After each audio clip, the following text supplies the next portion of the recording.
بسم اللہ الرحمن الرحیم۔ الرحمن علم القرآن خلق الانسان علمہ البیان۔ رحمان، اور یہ اللہ کا وہ نام ہے جو رحمت کے مادے سے، لیکن خاص شان اس کی یہ ہے کہ جس میں ایک طوفانی کیفیت ہے اللہ کی رحمت، ٹھاٹھے مارتے ہوئے سمندر کی طرح۔ غضبان ہم پڑھ چکے ہیں 2 دفعہ، نہایت غضبناک، حضرت موسیٰ کے لیے لفظ آیا غضبان آصفہ۔ تو عرب کہے گا اگر بھوک سے مر رہا ہے انا جوعان، پیاس سے مر رہا ہے انا عطشان، تو رحمان کے وزن پر بہت مبالغہ ہوتا ہے، اور اس میں ایک شان ہوتی ہے جیسے کہ طوفانی شان، طوفان وہ بھی اسی میں ہے۔ الرحمن وہ ہستی کہ جس کی رحمت ٹھاٹھے مارتے سمندر کے مانند ہے۔ علم القرآن، اس نے قرآن سکھایا ہے۔ یعنی یہ کہ قرآن مجید کی عظمت کا تصور کرو، یہ اللہ کی رحمانیت کا مظہر عتم ہے، اس کی رحمت کی سب سے بڑی شان، اس کا مظہر عتم جو ہے وہ قرآن ہے۔ دوسری بات یہ، اللہ کے ناموں میں چوٹی کا نام رحمان ہے، بہت پسندیدہ۔ رحمت کی تو ضرورت ہر شخص کو ہے۔ حضور نے فرمایا میں بھی مستغنی نہیں۔ آپ نے ایک موقع پہ فرمایا کہ کوشش جنت میں صرف اپنے اعمال کی بنیاد پر نہیں جائے گا جب تک کہ رحمت خداوندی دستگیری نہ کرے۔ اور حضرت عائشہ سے ہے یہ روایت۔ حضرت عائشہ نے پوچھ لیا، ظاہر بات ہے میاں بیوی کے درمیان ایک بے تکلفی بھی ہوتی ہے، کہ کیا حضور آپ بھی؟ آپ نے فرمایا ہاں میں بھی۔ الا ان یتغمدنی ربی برحمتہ، میں بھی جنت میں نہیں جا سکوں گا مگر اس صورت میں کہ میرا رب مجھے اپنی رحمت سے ڈھانپ لے۔ تو رحمان چوٹی کا نام ہے اللہ کے ناموں میں سے، اور جو علم اللہ نے دیا ہے انسان کو اس میں چوٹی کا علم قرآن ہے۔ ایک علم وہ ہے ریویلڈ نالج جس کی چوٹی یہ ہے، ایک علم ہے ایکوائرڈ نالج، رفتہ رفتہ انسان جا رہا ہے، لیکن سب سے اونچا علم، سب سے بڑا علم خلق الانسان، اسی نے انسان کو بنایا، اور اس کی کریشن کا کلائمیکس انسان ہے، تخلیق کی معراج انسان ہے۔ خلقتہ بیدی، اپنے دونوں ہاتھوں سے بنایا ہے، جس میں عالم امر اور عالم خلق جمع ہو گئے۔ اس سے آگے علمہ البیان، جو صلاحیتیں انسان کو دی ہیں ان میں چوٹی کی صلاحیت جو ہے بیان ہے۔ انسان کو کہا گیا حیوان ناطق، نطق، قوت بیان۔ اور یہ بات ہمیں معلوم ہے کہ یہ جو انسان کا جو برین ہے، ظاہر بات ہے گوریلاز میں بھی ہے، چمپینزیز میں بھی ہے، اور بھی حیوانات کے اندر بھی ہے، گھوڑے کا بھی برین ہے، لیکن یہ برین جیسے جیسے رفتہ رفتہ لوئر اینیمل سے اوپر آپ آ کر دیکھتے ہیں، ہائیسٹ انسان کے اندر آ کر اس کا جو گرے میٹر ہے، وہ جو ہائیسٹ ایوالوڈ فارم ہے، اس میں مختلف ایریاز ہیں۔ یہ ویژن کا ایریا ہے، آنکھ سے جو انفارمیشن جا رہی ہے وہ پھر ڈسائفر ہوتی ہے گرے میٹر کے اس پچھلے حصے کے اندر، ہیئرنگ ایریا ہے۔ لیکن سب سے بڑا رقبہ جو ہے وہ ہے سپیچ سینٹر، اور اس کے 2 حصے ہیں، دوسرے کی بات سننا اور سمجھنا، پھر اپنی بات کہنا۔ یہ 2 ایسپیکٹس ہیں اس کے۔ تو سپیچ سینٹر، اس میں دونوں چیزیں آ جائیں گی، کلام کا فہم اور پھر کلام کو دوسروں تک پہنچانا۔ تو علمہ البیان، اللہ نے صلاحیتیں تو اور بھی دی انسانوں کو بہت سی، آنکھ بھی دی، کان بھی دیا، لیکن یہ آنکھ اور کان تو حیوانات میں بھی ہے، بلکہ بعض حیوانات کی بصارت ہم سے کہیں زیادہ آگے ہے۔ بعض حیوانات وہ ہیں کہ جنہیں روشنی کی بھی ضرورت نہیں دیکھنے کے لیے، بغیر اندھیرے میں بھی دیکھتے، ہم تو اندھیرے میں نہیں دیکھ سکتے۔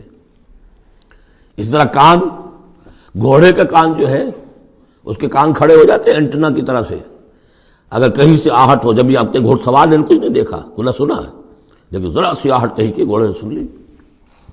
اس حوالے سے باقی چیزیں جو ہیں ان میں تو یہ کہ علیحدہ علیحدہ گنا جائے گا تو صلاحیتیں باقی شاید انسان سے بہتر بھی دوسرے حیوانات میں ہیں۔ سونگھنے کی صلاحیت کتے میں جتنی ہے ہمارے پاس تو 1/100 بھی نہیں ہے۔ حیوانات میں سونگھنے کا ایریا جو ہے وہ بہت بڑا ہوتا ہے برین کے اندر، وہ سونگ کر چیزوں کو اندازہ کرتے ہیں کھانے کی ہے کہ نہیں ہے۔ لیکن انسان کے ہاں آ کر ہائیسٹ لیول آف برین میں یہ اسپیچ سینٹر ہے۔ اب یہ جو 4 آیتوں سے 3 جملے بنے، الرحمن آیت 1 ہو گئی لیکن جملہ تو نہیں بنا۔ الرحمن مبتدا ہے، علم القرآن خبر ہے، جملہ اب بنا، تو جملے 3 ہوئے، الرحمن علم القرآن خلق الانسان علمہ البیان۔ اس کو جو ریشو پروپورشن کا قاعدہ ہوتا تھا نسبت و تناسب کا حساب میں ارتھمیٹک میں 3 ویلیوز دی گئی ہیں، چوتھی تلاش کرو۔ چوتھی ویلیو اس میں کیا ہے جو مضمر ہے، چھپی ہوئی ہے؟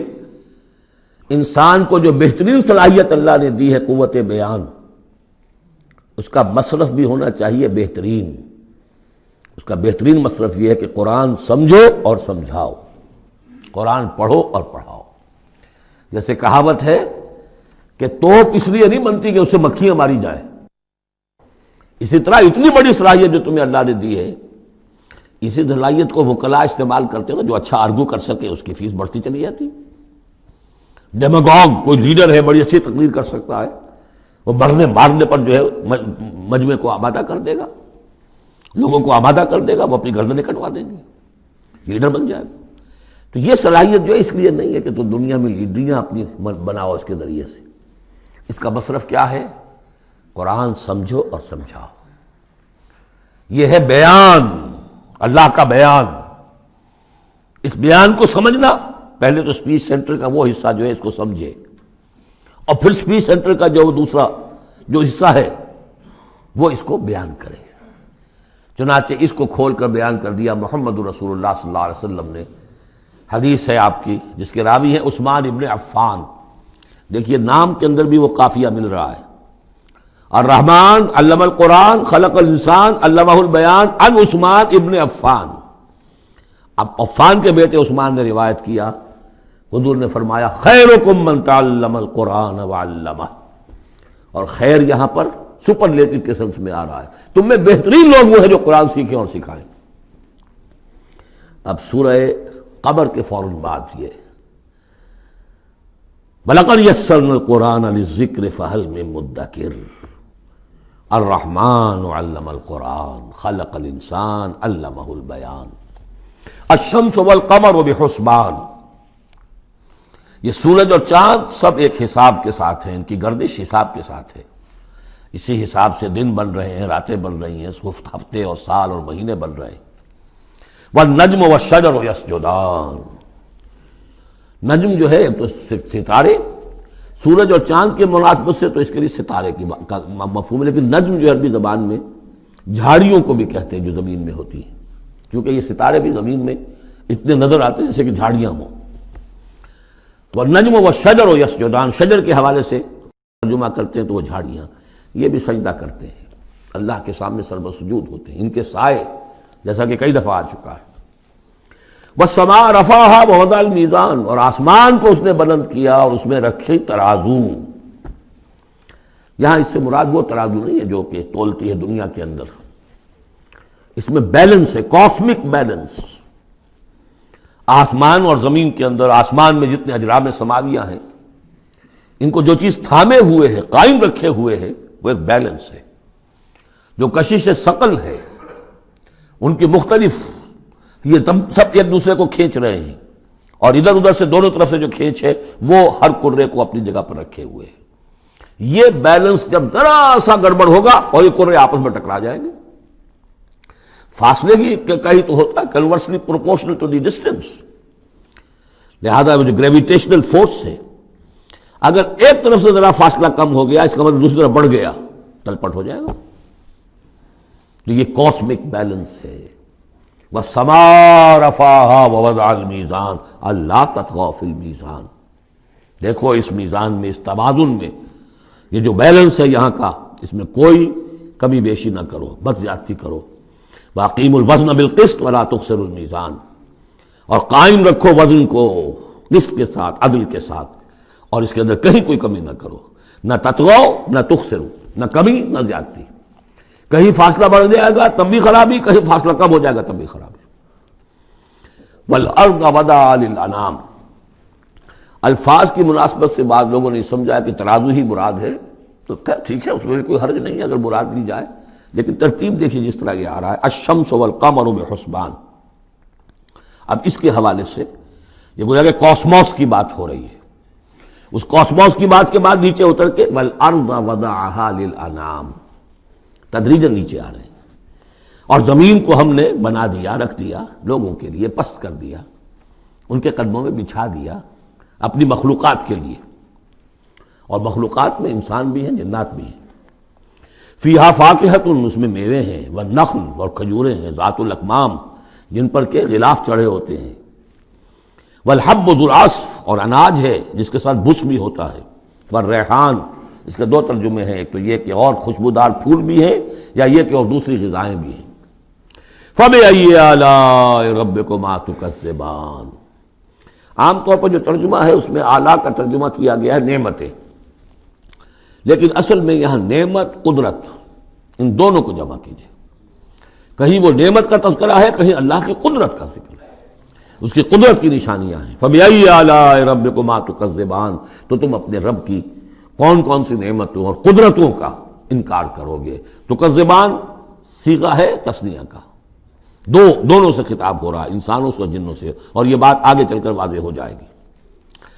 خلق الانسان من صلصال کالفخار، ہم نے بنایا انسان کو اس صلصال سے، اس سوکھی ہوئی خشک مٹی سے، وہ گارا سنا ہوا گورا، صلصال من حمأ مسنون، اور جب وہ اتنا سوکھ گیا کہ کھنکنے لگا، کالفخار، جیسے ٹھیکرا ہوتا ہے، اسے بنایا۔ وَخَلَقَ الْجَانَّ مِن مَارِجٍ مِّن نَار، اور جنات کو ہم نے بنایا آگ کی لپٹ سے، جس کو کہ ہم اس سے پہلے پڑھ چکے ہیں سورہ ہجر میں، نار السموم، لو جیسی ہوتی ہے جس کے اندر کی آگ ہوتی ہے۔ تو ایسے ہی وہ جو فلیم ہوتا ہے، شعلہ، اس کا ایک حصہ تو ہے جو نظر آتا ہے، اور ایک حصہ وہ جو نظر نہیں آتا۔ وہ جو اوپر کا حصہ ہے وہ ہے جہاں پہ سب سے زیادہ ہیٹ، ٹیمپریچر ہائیسٹ وہاں ہوتا ہے، وہ ہے مارج من نار۔ فَبِأَيِّ آلَاءِ رَبِّكُمَا تُكَذِّبَانِ، رب المشرقین و رب المغربین، وہ رب ہے مشرقوں کا بھی، دونوں مشرقوں کا اور دونوں مغربوں کا۔ یہ تسنیہ کی جو مناسبت سے یہاں پر مشرقین و مغربین کہا، کہیں مشارق والمغارب ہے، رب المشارق والمغارب، کہیں مشرق و مغرب ہے، اور یہ سب ٹھیک ہے، مشرق و مغرب واحد کی حیثیت سے بھی درست ہے۔ اور مشرقین اور مغربین، اس وقت کا جو مشرق ہے جہاں سورج نکل رہا ہے، اس کے مقابلے میں مغرب ہے جہاں وہ ڈوبے گا، لیکن وہی مغرب وہ مشرق ہے دوسرے، ہمارا جو پیچھے جو حصہ ہے گلوب کا، اس کا مشرق ہے، اور جو ہمارا مشرق ہے وہ اس کا مغرب ہے۔ تو دو مشرق دو مغرب۔ پھر یہ کہ ہر نقطہ جو ہے زمین پر وہ مشرق بھی ہے مغرب بھی ہے، کسی نہ کسی وقت وہاں پر سورج جو ہے طلوع ہو رہا ہے، کبھی وہاں پر غروب ہو رہا ہے، تو مشارق والمغارب۔ لیکن یہاں پر تسنیہ کی مناسبت سے رب المشرقین و رب المغربین، دونوں مشرقوں کا رب مالک اور دونوں مغربوں کا۔ فَبِأَيِّ آلَاءِ رَبِّكُمَا تُكَذِّبَانِ، مَرَجَ الْبَحْرَيْنِ يَلْتَقِيَانِ، اس نے چلا دیے دو دریا جو آپس میں ملے ہوئے بھی ہیں، بَيْنَهُمَا بَرْزَخٌ لَا يَبْغِيَانِ، لیکن ان کے مابین ایک ایسا پردہ حائل ہے کہ وہ ایک دوسرے میں گھستے نہیں ہیں، داخل نہیں ہوتے، اپنی حد کے اندر رہتے ہیں۔ یہ ہیں گرم روئیں چلتی ہیں ٹھنڈے پانی کے سمندر میں، یا جیسے کہ کابل پر نظر آتا ہے دو دریا چل رہے ہیں، دریائے سندھ کا پانی علیحدہ نظر آ رہا ہے اور دریائے کابل کا علیحدہ نظر آ رہا ہے، اور یہ اٹک پر نظر آتا ہے، اور کافی دور تک پھر یہ علیحدہ علیحدہ چلتے نظر آتے ہیں۔ فَبِأَيِّ آلَاءِ رَبِّكُمَا تُكَذِّبَانِ يَخْرُجُ مِنْهُمَا اللُّؤْلُؤُ وَالْمَرْجَانُ، اور ان دونوں سے نکلتے ہیں موتی بھی اور مونگے بھی۔ فَبِأَيِّ آلَاءِ رَبِّكُمَا تُكَذِّبَانِ وَلَهُ الْجَوَارِ الْمُنشَآتُ فِي الْبَحْرِ كَالْأَعْلَامِ، اور اس کے لیے ہی ہیں، اللہ ہی کی ملکیت ہے وہ پہاڑ جیسے جہاز، جوار المنشآت، پھر جو اونچے کھڑے رہتے ہیں اور سمندر میں ایسے ہوتے ہیں جیسے پہاڑ۔ پچھلے زمانے میں بھی تو اگرچہ بادبانی ہوتے تھے، لیکن جب بادبان کھل جاتے تھے تو بڑی اونچی جو ہے بادبان ہوتے تھے ان کے، پہاڑ کی طرح، پہاڑیاں چھوٹی چھوٹی، اور آج جو کچھ چلتے ہیں بڑے بڑے جہاز، ان کو جو دیکھیں تو واقعی تو وہ پہاڑ ہوتے ہیں سمندر میں۔ فَبِأَيِّ آلَاءِ رَبِّكُمَا تُكَذِّبَانِ كُلُّ مَنْ عَلَيْهَا فَانٍ، اب یہ جو یہاں آئی ہیں اب تک آیات، اللہ کی صنائی، اللہ کی قدرت نوٹ کریں گے جب ہم سورہ واقعہ پڑھیں گے۔ پہلے آیا ذکر قرآن، اس کی عظمت، اور اس کا جو ایک مضمر ہے چیز کہ انسان کو اس قرآن کی عظمت اور فضیلت کو سمجھ کر، اگر اللہ نے وہ جو شعر علامہ اقبال کا، اگر یک قطرہ خون داری، اگر مشتے پرے داری، بیا با من تو موزم طریق شاہ بازی را، اگر تمہارے جسم میں کوئی قطرہ خون ہے اور کوئی مٹھی بھر پر بھی تمہیں دے رکھے ہیں، اے چڑیا اے بیا، آؤ کہ میں تمہیں شاہ بازی کے طریقے سکھاؤں۔ اسی طریقے سے اگر تمہیں بولنے کی صلاحیت دی ہے اللہ نے تو اس کا مصرف کیا ہے؟ خیرکم من تعلم القرآن وعلمہ۔ سمجھنے کی صلاحیت دی ہے، قرآن سمجھو۔ بیان کرنے کی صلاحیت دی ہے، بیان کرو قرآن کو۔ پھر یہ کہ اللہ تعالیٰ کی تخلیقی قوت، اس کا تذکرہ ہوا۔ وہاں آپ دیکھیں گے یہ بالکل الٹی یہی ترتیب ہوگی، آخر میں قرآن مجید کی عظمت، اس سے پہلے اللہ کی تخلیقی عظمت، اللہ کے یہی جو اعلیٰ ہے، اس کے بعد اب پہلے جہنم والوں کا تذکرہ یہاں ہو رہا ہے، وہاں بعد میں ہوگا۔ فرمایا کل من علیہا فان، جو بھی ہے اس زمین پر جو بھی مخلوقات ہیں سب فنا ہونے والی ہے۔ وَيَبْقَى وَجْهُ رَبِّكَ ذُو الْجَلَالِ وَالْإِكْرَامِ، باقی تو رہے گا صرف تیرے رب کا منہ، تیرے رب کا چہرہ، جو بہت بزرگی والا ہے اور بہت عظمت والا ہے۔ اب یہ کہ اللہ کا چہرہ ہم کیا اس کو نہیں سمجھ سکتے، آیات متشابہات میں سے ہوگا۔ جو اس کا مفہوم سمجھیں گے وہ یہ ہے اللہ کی ذات باقی، باقی سب چیز اللہ تعالیٰ کے سوا سب فانی، پوٹینشلی سب فانی ہے، اپنے طور پر سب کسی کا وجود جو ہے اپنے بل پر قائم نہیں ہے۔ اللہ جب تک قائم رکھے تو در حقیقت وہ خود اپنے بل پر قائم نہیں ہے، وہ تو اللہ تعالیٰ نے ان کو قائم رکھا ہوا ہے۔ کل من علیہا فان، اللہ باقی من کل فان، اللہ ہی باقی ہے، باقی تمام فانی ہے۔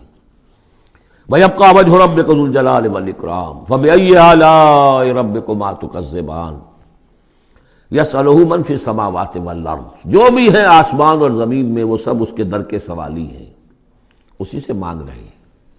وجود بھی ملا ہے اسی سے، حیات کسی کے پاس ہے دی ہوئی ہے اسی کی، کوئی صلاحیت ہے تو دی ہوئی ہے اسی کی، کوئی ذہانت ہے تو دی ہوئی ہے اسی کی، روز کا رزق جو آ رہا ہے اسی کا عطا کرنا، ہر ایک سائل ہے۔ واللہ هو الغنی وانتم الفقراء، تم سب کے سب محتاج ہو، تمہارا وجود مستعار، تمہاری حیات مستعار، تمہیں علم جو دیا اس نے دیا جتنا دیا۔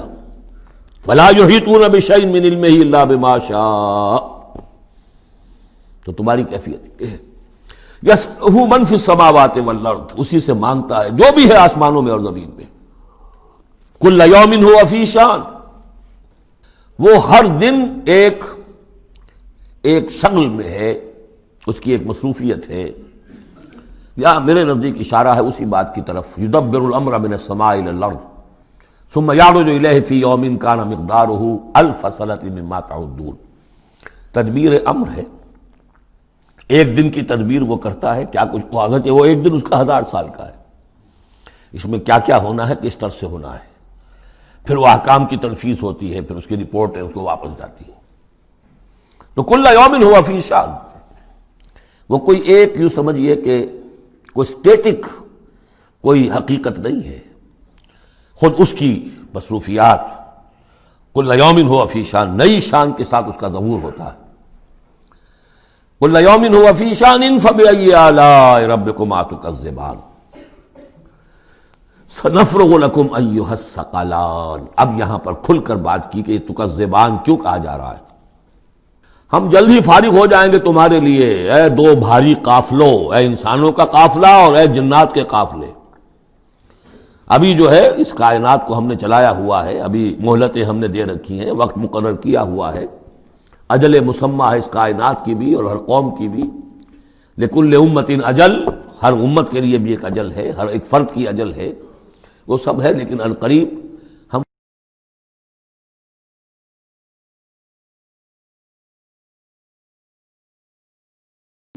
فَبِأَيِّ آلَاءِ رَبِّكُمَا تُكَذِّبَانِ، تو اے جنات اور اے انسانوں کی جماعتوں، تم اپنے رب کی کن کن نعمتوں کا اور کن کن صنائیوں کا، کن کن قدرتوں کا انکار کرو گے۔ یا معشر الجن والانس ان استطعتم ان تنفذوا من اقطار السماوات والارض فانفذوا لا تنفذون الا بسلطان فبأي آلاء ربكما تكذبان۔ یرسل علیکما شواظ من نار ونحاس فلا تنتصران فبأی آلاء ربکما تکذبان صدق اللہ العظیم۔ چونکہ اس سے پہلے آیت آ چکی ہے سنفرغ لکم ایھا الثقلان، دو بھاری قافلے جو ہیں اللہ تعالیٰ کی مخلوقات میں سے، ایک قافلہ انسانیت اور ایک قافلہ جو جنوں پر مشتمل ہے۔ اب یہاں اس آیت میں، آیت نمبر 33 میں براہ راست ان سے خطاب ہے، اے گروہ جن اور اے گروہ انس، یا معاشر الجن والانس ان استطعتم، اگر تمہارے اندر استطاعت ہے، طاقت رکھتے ہو، ان تنفذوا من اقطار السماوات والارض، کہ تم نکل بھاگو آسمانوں اور زمین کے دائروں سے، کناروں سے، تنفذوا تو نکل جاؤ، لا تنفذون الا بسلطان، نہیں نکل سکو گے مگر اللہ تعالیٰ کی سند کے ساتھ۔ یہ آیت مبارکہ مشکلات القرآن میں سے ہے، پوری طرح ہم شاید ابھی نہ سمجھ پائیں جب تک کہ اور ہمارا علم جو ہے کائنات کے بارے میں، کاسموس کے بارے میں اور علم بڑھ نہیں جاتا۔ لیکن یہ کہ عام طور پر یہ سمجھا گیا ہے کہ یہ انسان اور جن جو ہیں ایک حد تک ان کی رسائی ہے اس کائنات کے اندر، اس سے آگے نہیں۔ جیسے کہ آ چکا ہے، میں پہلے بھی بیان کیا ہے کہ جنات کے لیے غالباً یہ ہمارا جو سولر سسٹم ہے، یہ پورا جو ہے یہ ان کی جولان گاہ ہے، اس میں یہ جائیں جدھر جائیں چلے جائیں، اس سے آگے نہیں۔ انسانوں کا معاملہ یہ ہے کہ وہ اس کے اندر بھی جو بھی فاصلہ طے کرتے ہیں، وہ ظاہر بات ہے کہ وہ اس کے لیے مشینیں ایجاد کر کے جہاں تک جا رہے ہیں، لیکن اس پورے سولر سسٹم تک بھی ان کی رسائی ممکن نہیں ہوگی۔ لیکن یہ کہ ایک گمان میرا ہے جو میں آپ کے سامنے پیش کر رہا ہوں کہ قرآن مجید جب آسمانوں اور زمین کی بات کرتا ہے تو وہ مراد ہوتی ہے کل کائنات، کل یونیورس، اور کل یونیورس کے کناروں سے نکل بھاگنا، اس کے کیا معنی ہے؟ اس کے معنی یہ ہے معدوم ہو جانا، یعنی یہ کہ جہنم میں پڑنے والے چاہیں گے کہ ہم معدوم ہو جائیں۔ کاش کہ جیسا کہ ہم نے پڑھا تھا سورہ نساء میں، فَكَيْفَ إِذَا جِئْنَا مِن كُلِّ أُمَّةٍ بِشَهِيدٍ وَجِئْنَا بِكَ عَلَىٰ هَٰؤُلَاءِ شَهِيدًا، اس روز انسان چاہیں گے کہ اس طرح زمین شق ہو جائے، وہ اس میں دھس جائے اور زمین اوپر سے برابر کر دی جائے۔ یہ تو ہوگا یوم الحساب کو۔ لیکن سوال یہ ہے کہ من اقطار السماوات والارض، تمام آسمانوں اور زمین کے کناروں سے نکل بھاگنا، معدوم ہونا، یہ بھی بس میں نہیں ہے۔ اللہ کے اذن سے ہی ہم بنے ہیں، ہمیں وجود عطا ہوا ہے، اور اللہ ہی کا اختیار ہے جو ہمیں معدوم کر سکتا ہے۔ ہم لاکھ چاہیں کہ معدوم ہو جائیں، معدوم نہیں ہو سکتے، یہ بھی ہمارے اختیار سے باہر ہے۔ اذن رب ہی ہو تو ہم معدوم ہوں، بغیر اذن رب۔ یہاں پر ویسے جو الا بسلطان، اللہ کا حکم، اللہ کی مرضی، اللہ کی سند، اس طرح کی کوئی بات ہے، اگرچہ عام طور پر بات وہ سمجھی گئی ہے جو پہلے میں نے بتایا، میرا گمان یہ ہے، واللہ عالم۔ بہرحال مشکلات القرآن میں سے ہے۔ فَبِأَيِّ آلَاءِ رَبِّكُمَا تُكَذِّبَانِ، تو تم اپنے رب کی کن کن نعمتوں اور کن کن صناعیوں اور کاریگریوں اور کن کن قدرتوں کا انکار کرو گے۔ یرسل علیکما شواظ من نار، تم پر پھینکے جائیں گے شعلے بھڑکتے ہوئے آگ کے، ونحاس، اور دھواں ملا ہوا، وہ آگ جس میں کہ دھواں ملا ہوا ہو، فلا تنتصران، پھر تم بدلہ نہیں لے سکو گے۔ فَبِأَيِّ آلَاءِ رَبِّكُمَا تُكَذِّبَانِ فَإِذَا انشَقَّتِ السَّمَاءُ، جب آسمان پھٹ جائے گا، فَكَانَتْ وَرْدَةً كَالدِّهَانِ، تو ایسے ہو جائے گا گلابی رنگ کا جیسے کہ تیل کی تلچھٹ ہوتی ہے۔ جب تیل کو صاف کیا جاتا ہے تو اس کے نیچے جو تلچھٹ رہ جاتی گلابی رنگ کی۔ فَبِأَيِّ آلَاءِ رَبِّكُمَا تُكَذِّبَانِ فَيَوْمَئِذٍ لَا يُسْأَلُ عَنْ ذَنبِهِ إِنسٌ وَلَا جَانٌ، تو اس روز کوئی پوچھنے کی ضرورت نہیں ہوگی ان کے گناہوں کے بارے میں، نہ انسانوں سے نہ جنوں سے۔ اللہ تعالیٰ پوچھے گا، حساب کتاب بھی ہوگا، لیکن یہ کہ اپنی جگہ پر ہر ایک کے چہرے پر لکھا ہوگا اس کا انجام۔ بل الانسان علی نفسہ بصیرہ، چنانچہ کئی جگہ قرآن مجید میں نقشہ کھینچا گیا ہے، میدان قیامت میں جب لوگ کھڑے ہوں گے، کچھ لوگوں کے چہرے تر و تازہ ہوں گے، کچھ لوگوں کے اوپر مردنی چھائی ہوئی ہوگی۔ جس کی مثال بہترین ہوتی ہے ہائی سکولز کے اندر، ہر سال جب ڈکلیئر کرتے ہیں امتحان، سالانہ امتحان کا نتیجہ، تو جب کھڑے ہوتے ہیں طالب علم سننے کے لیے، تو بعض لوگوں کے چہروں کے اوپر لکھا ہوتا ہے کہ یہ فیل ہونے، اس لیے کہ انہیں معلوم ہے لکھ کر کے آئے تھے ہم، اور بعض کے چہرے تر و تازہ ہوتے ہیں، انہیں اگر فکر ہوتی ہے تو اس کی کہ میں فرسٹ آتا ہوں یا نہیں آتا، بس اس کی تشویش ہو سکتی ہے، لیکن یہ کہ انہیں کوئی اندیشہ یہ نہیں ہوتا کہ وہ فیل ہو جائیں گے۔ تو فَيَوْمَئِذٍ لَا يُسْأَلُ عَنْ ذَنبِهِ انس ولا جان، اس دن پوچھا جانا ضروری نہیں ہوگا کسی سے بھی، نہ جن سے نہ انس سے، ان کے گناہ کے بارے میں۔ فَبِأَيِّ آلَاءِ رَبِّكُمَا تُكَذِّبَانِ يُعْرَفُ الْمُجْرِمُونَ بِسِیمَاهُمْ، پہچان لیے جائیں گے مجرم اپنے چہروں سے، چہرے ان کے اترے ہوئے ہوں گے، انہیں تو معلوم ہوگا۔ یعرف المجرمون بسیماہم فیؤخذ بالنواصی والاقدام، پھر ان کو پکڑا جائے گا ان کی پیشانی کے بالوں سے اور پاؤں سے، یعنی ہر ایک کو کوئی فرشتہ جو ہے وہ ادھر سے اس کی پیشانی کے بال پکڑے گا اور ادھر سے اس کی ٹانگیں پکڑ کر ٹاس کرے گا اسے۔ فَبِأَيِّ آلَاءِ رَبِّكُمَا تُكَذِّبَانِ هَٰذِهِ جَهَنَّمُ الَّتِي يُكَذِّبُ بِهَا الْمُجْرِمُونَ، جب پھینکا جائے گا اسے جہنم، یہ ہے وہ جہنم کہ جس کو جھٹلاتے رہے تھے وہ لوگ کہ جو جھٹلانے والے تھے۔ هَٰذِهِ جَهَنَّمُ الَّتِي يُكَذِّبُ بِهَا الْمُجْرِمُونَ، جسے مجرم گناہ گار جھٹلاتے رہے۔ يَطُوفُونَ بَيْنَهَا وَبَيْنَ حَمِيمٍ آن، اب وہ چکر لگاتے رہیں گے، اس آگ سے نکلیں گے، پانی پینا چاہیں گے تو وہ پانی کھولتا ہوگا، حمیم آن، کھولتے پانی کے اور اس آگ کے درمیان۔ فَبِأَيِّ آلَاءِ رَبِّكُمَا تُكَذِّبَانِ، اب یہ تو اہل جہنم کا انجام ہے جو یہاں بیان ہو گیا۔ یہاں جنتیوں کے انجام سے پہلے ان کا بیان ہے، سورہ واقعہ میں پہلے جنتیوں کا بیان آئے گا اور پھر اہل جہنم کا بیان آئے گا، ترتیب عکسی۔ وَلِمَنْ خَافَ مَقَامَ رَبِّهِ جَنَّتَانِ، اور جو بھی اپنے رب کے حضور میں کھڑے ہونے سے ڈرتا رہا، لرزا و ترسا رہا، اس کے لیے دو جنتیں ہیں۔ یہ دو جنتیں کیوں کہی گئی؟ اس کے لیے جو توجیہ میری سمجھ میں آئی ہے اس میں مجھے خاصا اطمینان ہے، انشراح ہے کہ جنتیں جو جنوں کے لیے ہوں گی وہ علیحدہ جنت ہے، انسانوں کے لیے علیحدہ ہے۔ ظاہر بات ہے دونوں کے احساسات جدا ہیں، دونوں کے ذوق جدا ہیں، دونوں کے مذاق جدا ہیں، لہذا ایک جنت ہے کہ جو انسانوں کے لیے ہے اور ایک جنت ہے کہ جو جنات کے لیے ہے۔ ایک ہی طرح کی چیزیں ان دونوں کے لیے پلیزنٹ اور ان دونوں کے لیے جو ہو سکتی ہیں مسرت اور سرور آمیز، وہ ایک طرح کی نہیں ہو سکتی، ان کے تقاضے مختلف ہوں گے۔ تو لمن خاف، جو ڈرنے والے ہیں ان کے لیے جنتیں فراہم کر دی اللہ نے، وہی تسلیہ کا صیغہ ہے چونکہ یہاں جنوں اور انسانوں سے خطاب ہو رہا ہے مسلسل۔ یہ جو جنتان ہوں گی یہ ابتدائی جنتیں جن کا ذکر یہاں ہو رہا ہے، اس کے بعد دو اور جنتیں ہوں گی۔ تو جنتیوں کے دو درجے ہیں، ان میں جنات بھی ہوں گے انسان بھی ہوں گے، تو چار ہو گئے۔ کمتر درجے کے جنتی انسان اور جن دو، اور برتر درجے کے جنتی انسان اور جن دو، تو دو اور دو چار۔ تو یہاں پر اس سورہ مبارکہ میں جنتوں کا ذکر ہے۔ پہلے یہ کمتر درجے کے جنتیوں کا ذکر ہو رہا ہے۔ وَلِمَنْ خَافَ مَقَامَ رَبِّهِ جَنَّتَانِ فَبِأَيِّ آلَاءِ رَبِّكُمَا تُكَذِّبَانِ ذَوَاتَا أَفْنَانٍ، اس کی بہت سی شاخیں ہوں گی اس جنت کی۔ فَبِأَيِّ آلَاءِ رَبِّكُمَا تُكَذِّبَانِ فِيهِمَا عَيْنَانِ تَجْرِيَانِ، ان دونوں میں چشمے ہیں۔ اب عینان، ایک ایک جنت میں ایک ایک چشمہ ہے جو بہہ رہا ہے۔ فَبِأَيِّ آلَاءِ رَبِّكُمَا تُكَذِّبَانِ، اپنے رب کی کون کون سی نعمتوں کو جھٹلاؤ گے۔ فِيهِمَا مِن كُلِّ فَاكِهَةٍ زَوْجَانِ، اور ان دونوں میں ہر طرح کے جو میوے ہیں ان کی دو دو قسمیں ہیں، جوڑے۔ فَبِأَيِّ آلَاءِ رَبِّكُمَا تُكَذِّبَانِ مُتَّكِئِينَ عَلَىٰ فُرُشٍ بَطَائِنُهَا مِنْ اسْتَبْرَقٍ وَجَنَى الْجَنَّتَيْنِ دَانٍ، اور وہ وہاں تکیہ لگائے ہوں گے، سہارا لگائے ہوں گے ایسے فرشوں پر کہ جن کے استر بنے ہوئے ہوں گے گاڑھے ریشم کے، استر ہوں گے گاڑھے ریشم کے، تو جو ان کا اصل جو اوپر کا حصہ ہوگا وہ کس شے کا ہوگا، گویا کہ وہ تمہارے تصور سے باہر ہے۔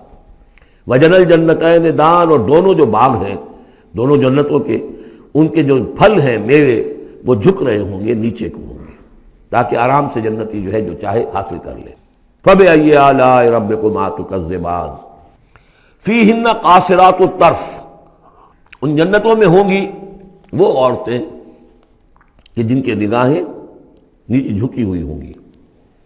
عورت کے اندر شرم اور حیا جو ہے اس کا خاص زیور ہے، یہ خود اس کے حسن کا ایک حصہ ہے۔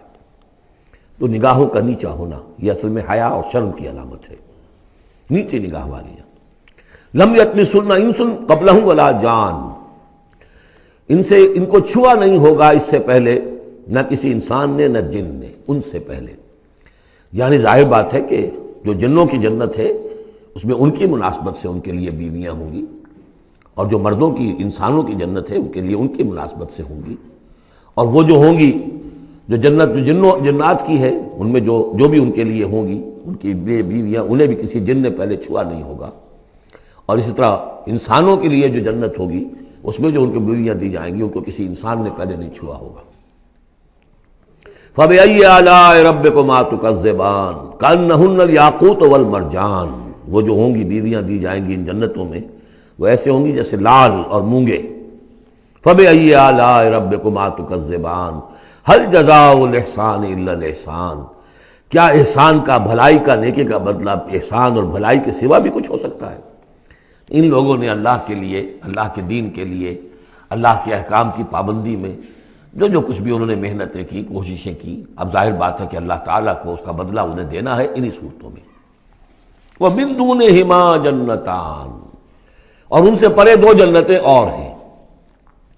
اب اس میں مفسرین کے مختلف اقوال ہیں، پہلی جنتیں کن کی ہیں، دوسری جنتیں کن کی ہیں، اس لیے کہ اس کے لیے دو الفاظ جو آئیں گے سورہ واقعہ میں آئیں گے کہ ایک اصحاب الیمین ہے اور ایک مقربون ہے۔ ایک وہ ہے جو آگے اللہ کے بہت ہی مقرب بارگاہ ہو جاتے ہیں، اولئک المقربون، اور ایک وہ ہے کہ جو داہنے والے ہیں اور ایک ہے شمال والے۔ تو ایک تو ہے بنیادی، یہ گمراہ تھے، یہ جہنمی، یہ نیک تھے، اور یہ جو ہے جنتی ہیں، لیکن ایک ہے بہت آگے والے، فالسابقون السابقون اولئک المقربون، وہ لوگ جو آگے نکل جانے والے ہیں، وہ جو بلند تر نیکیوں والے ہیں، بلند تر مقامات والے ہیں۔ جیسے کہ سورہ توبہ میں ہم نے پڑھا تھا والسابقون الاولون من المہاجرین والانصار والذین اتبعوہم بإحسان، تو دو درجے ہو گئے تھے۔ تو اس طرح یہاں پر جو میرے نزدیک پہلی جنتوں کا تذکرہ جو ہے وہ در حقیقت ہے جو کم تر جنتی ہیں، اصحاب الیمین، اور اب جو تذکرہ ہو رہا ہے وہ ہے جنت ان کی کہ جو مقربین بارگاہ ہیں، سابقین۔ وَمِن دُونِهِمَا جَنَّتَانِ، اور ان دونوں کو پرے اور دو جنتیں ہوں گی۔ فَبِأَيِّ آلَاءِ رَبِّكُمَا تُكَذِّبَانِ، یہ بھی دو ہوں گی، ایک جنات کے لیے اور ایک انسانوں کے لیے۔ مُدْحَامَّتَانِ، بڑے گہرے سبز رنگ کی جنتیں ہوں گی، سبز کاہی جسے ہمارے ہاں کہا جاتا ہے، گہرا سبز، سیاہی مائل سبز، اتنی گہرا سبز ہو کہ سیاہی مائل ہو جائے۔ یہ میں ابھی عرض کروں گا، اس کی ایک خاص پس منظر ہے۔ فَبِأَيِّ آلَاءِ رَبِّكُمَا تُكَذِّبَانِ فِيهِمَا عَيْنَانِ نَضَّاخَتَانِ، اس میں دو چشمے ہیں ابلتے ہوئے۔ فَبِأَيِّ آلَاءِ رَبِّكُمَا تُكَذِّبَانِ فِيهِمَا فَاكِهَةٌ وَنَخْلٌ وَرُمَّانٌ، اس میں میوے ہیں، کھجوریں ہیں، انار ہیں۔ فَبِأَيِّ آلَاءِ رَبِّكُمَا تُكَذِّبَانِ، یہ یوں سمجھیے کہ ایک تو ہے خالص عربی ذوق، اور عرب کا جو ایک خاص ماحول تھا، اور خاص طور پر عرب کا وہ علاقہ جس میں قرآن نازل ہوا ہے، حجاز، پہاڑی علاقہ ہے، اس میں جب آتے تھے چشمے اور جب بہہ جاتی تھی وادیاں تو ابلتی ہوئی پہاڑی، چونکہ چشمے جیسے ہوتے ہیں پہاڑی نالے، تو ان کے اندر جوش و خروش ہوتا ہے۔ اور دوسرے کہ وہاں پر جو باغات ہوتے تھے کھجور کے درخت، اور وہاں پر وہ سبزی جو رنگ ہے ان کا وہ سبزی مائل گہرا، اور اسی کے اندر پھر جو چھاؤں ہے، تو جو ان کا تصور ہے ایک عربی ذوق ہے، ایک عجمی ذوق ہے۔ وہ عجمی ذوق ہے جو پہلے بیان ہوا ہے، عربی ذوق ہے جو اب بیان ہو رہا ہے۔ فیہما فاکہۃ ونخل ورمان، اب یہ چیزیں جو ہیں یہ عرب کے اندر کھجوریں ہیں، انار ہے۔ فبأي آلاء ربكما تكذبان فیہن خیرات حسان، اس میں ہوں گی بہت ہی اچھی عورتیں، نہایت خوبصورت۔ فبأي آلاء ربكما تكذبان حور مقصورات فی الخیام، اب یہاں حور کا لفظ آیا، پہلے میں نہیں آیا ہے۔ پہلے میں یہ تو آیا ہے فیہن قاصرات الطرف لم یطمثن انس قبلہم ولا جان، لیکن لفظ حور یہاں آیا ہے۔ اسی کو نوٹ کریں گے کہ سورہ واقعہ میں بھی ایک کے ساتھ حور کا لفظ آئے گا، دوسرے کے ساتھ نہیں۔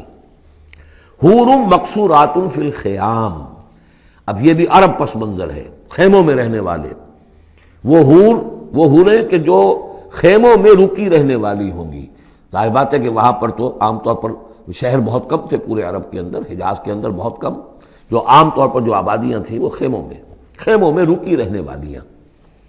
وقرن فی بیوتکن ولا تبرجن تبرج الجاہلیۃ الاولی، وہ شمع محفل نہیں بنتی بلکہ وہ چراغ خانہ بنتی ہیں۔